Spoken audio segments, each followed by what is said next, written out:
Olá a todos, bem-vindos ao Ex-Invest, o podcast onde mergulhamos no mundo do dinheiro, dos investimentos e de tudo o que diz respeito às finanças pessoais para a próxima geração.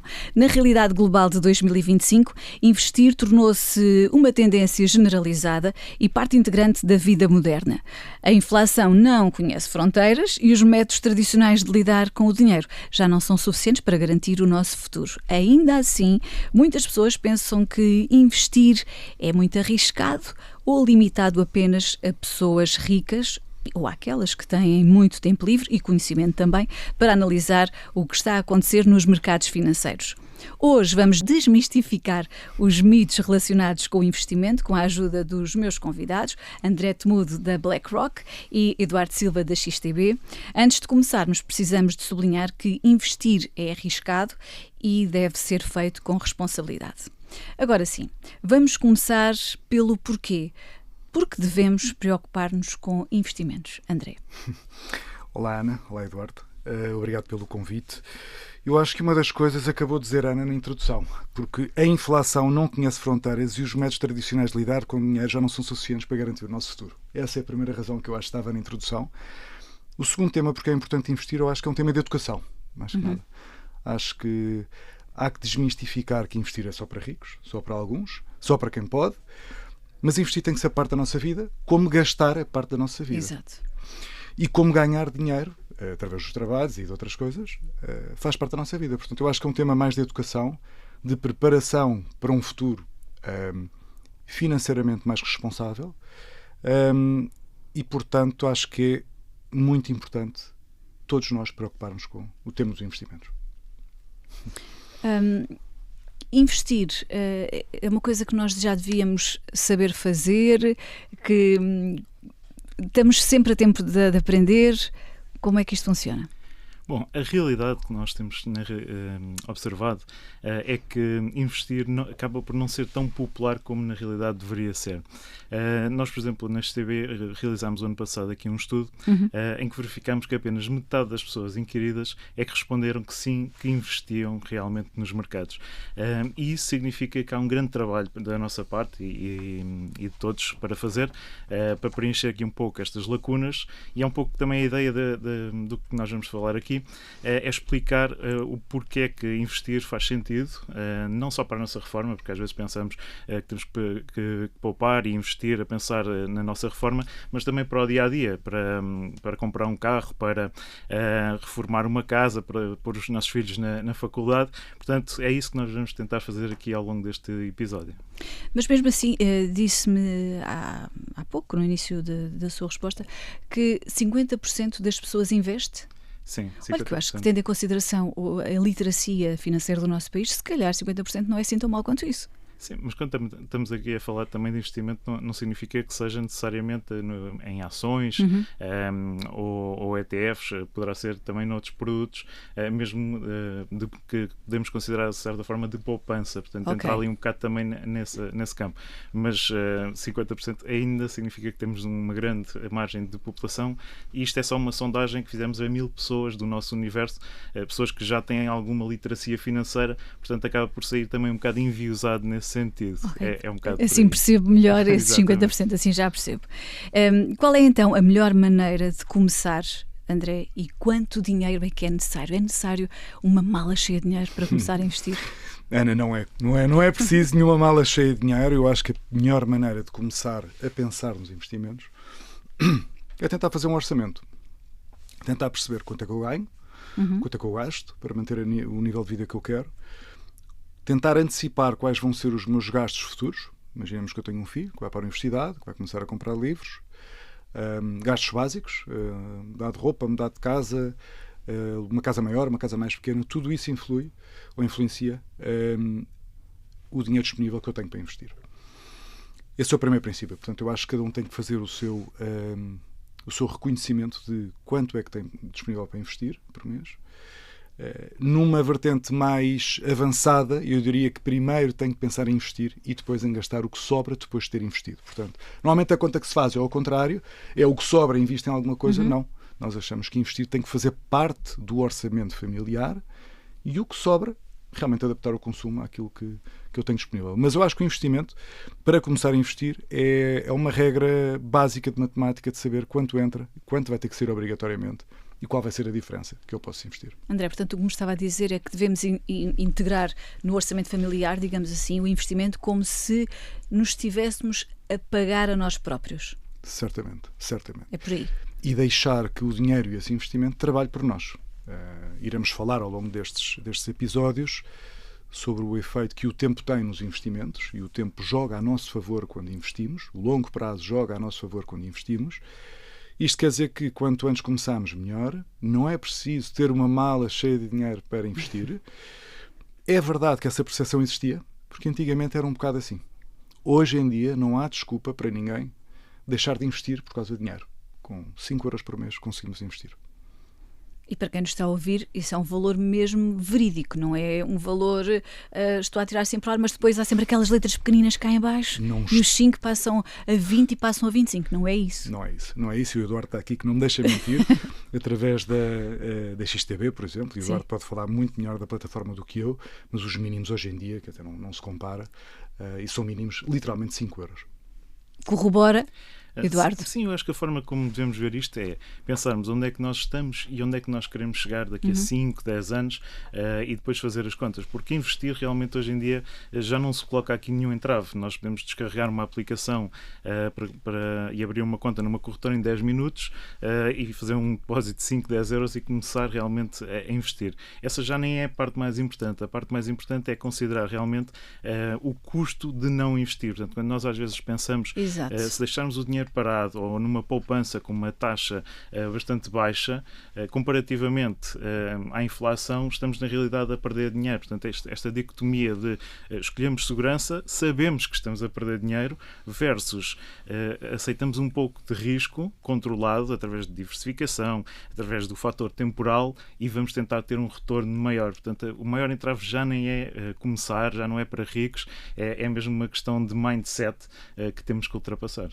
E há formas de ultrapassar este mindset? Sim, portanto, hoje em dia isto é bastante simples, porque nós temos muita informação disponível, quer seja através dos sites educativos que nós temos no site da XTB ou da BlackRock, ou podcasts como este. Portanto, é fácil chegar à informação.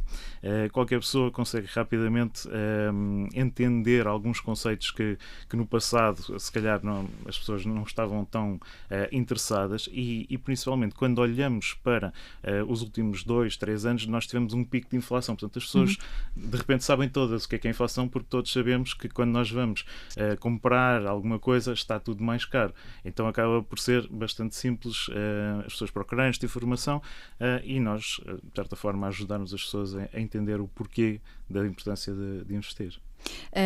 Nós falamos em investir e falamos depois em ter o retorno lá mais à frente, mas neste ambiente tão acelerado que nós vivemos hoje em dia, nomeadamente nas gerações mais jovens, como é que se acalma e apazigua o espírito inquieto e explica-se a importância do investimento de hoje ter reflexo lá mais à frente? Essa resposta é muito simples, porque há produtos exatamente para isso, para produtos agressivos, ganhamos muito dinheiro muito rápido, só que vem associado com o quê? Com o risco. Portanto, é isso que nós temos que entender. Quando nós estamos aqui a falar, por exemplo, num âmbito mais de literacia financeira, já estamos a falar de outra coisa, estamos a falar de investimento, mas mais numa ótica de vamos gerir o risco através, por exemplo, da diversificação do portfólio, vamos usar o fator temporal, os juros compostos a nosso favor para no longo prazo ganharmos dinheiro, e isto é como plantar uma árvore. Nós não plantamos uma árvore e no dia a seguir já está lá, não é? E estamos a colher os frutos, não é? Exatamente, temos que esperar e dar tempo às coisas para acontecerem, passa por aí. André, falar sobre as oscilações de mercado é impossível sem mencionar os riscos associados ao investimento, não é? Para muitas pessoas esse é o maior receio, e algumas delas até estão dispostas a aceitar retornos mais baixos desde que o risco seja baixo. É verdade, e tendencialmente vê-se também o comportamento dos investidores mais do sul da Europa, e aqui incluo, obviamente, investidores portugueses e espanhóis, são tipicamente muito mais conservadores no seu perfil de risco que assumem do que investidores norte-americanos ou do norte da Europa. Temos essa percepção que nós somos muito mais conservadores. Realmente, em Portugal existem milhares de milhões de euros depositados em depósitos, em contas de poupança, em liquidez direta, e o único risco que eu tenho quando o dinheiro está parado é que eu vou perder dinheiro de certeza. Porque isso não é um risco, é uma garantia, então. É uma garantia, exatamente. Portanto, o mais arriscado, eu acho mesmo, ter o dinheiro parado, como o Eduardo estava a dizer há bocado. E é isso que as pessoas têm que começar a perceber. Portanto, e o que é que explica, desculpa interrompê-lo, o que é que explica que nós, portugueses, já que falou nisso, sejamos mais conservadores no que diz respeito ao nosso perfil de investimento, de investidor neste caso? Eu acho que aí tem tudo a ver com a educação financeira, com literacia financeira, e a culpa não é dos portugueses ou dos espanhóis ou dos cidadãos do sul da Europa, é que ninguém nos ensinou desde cedo, da importância do tempo, da diversificação, de conceitos básicos de investimento, e portanto nós também não sabemos. E é verdade que os produtos no mercado, tipicamente no mercado tradicional que ofereciam investimentos, eram mais ligados a depósitos e coisas muito conservadoras. Hoje em dia já não é assim. Hoje em dia apareceram plataformas novas de investimento, bancos novos com produtos novos, houve uma maior abertura, de uma maior democratização dos investimentos através de produtos que antigamente não existiam, ou estavam destinados ao mundo muito mais institucional, de grandes investidores, como bancos, seguradoras e fundos de pensões. Mas hoje em dia, a Ana, o Eduardo ou eu, podemos chegar a uma plataforma e investir no mesmo tipo de veículos que antigamente era uma instituição com bilhões investia, e hoje em dia eu também posso ter acesso. Portanto, acho que o acesso é completamente diferente. Acho que temos que desmistificar esses mínimos de investimento, não é preciso ser rico para investir. Mas acho que temos de tocar no ponto forte, que é o maior risco hoje em dia é não investir em lado nenhum. Porque há uma inflação crescente, positiva, que faz com que o meu dinheiro, os meus 10 euros na carteira, valham menos amanhã do que valiam hoje. Eduardo, o André estava aqui a falar de produtos de investimento. Fala-se muito de ETFs. Quer explicar brevemente o que é que são os ETFs? Sim, são instrumentos muito populares que nos últimos, se calhar, 5 anos tomaram aqui o mercado por assalto, e são muito fáceis de explicar porque, basicamente, o próprio nome o indica, né? Portanto, Exchange Traded Fund é um fundo negociado em bolsa. Portanto, tem os melhores dos dois mundos. A flexibilidade e a liquidez do mercado acionista, portanto, transacionado em bolsa, e depois o acesso à diversificação, que também temos acesso através dos fundos mútuos. Portanto, a forma de pensar nisto é, ok, se eu tiver 1.000 euros e eu fizer, por exemplo, quiser comprar algumas ações, fazer uma análise fundamental, identificar se calhar 2 ou 3 ações, Microsoft, Amazon, Meta, e fazer aqui umas aquisições.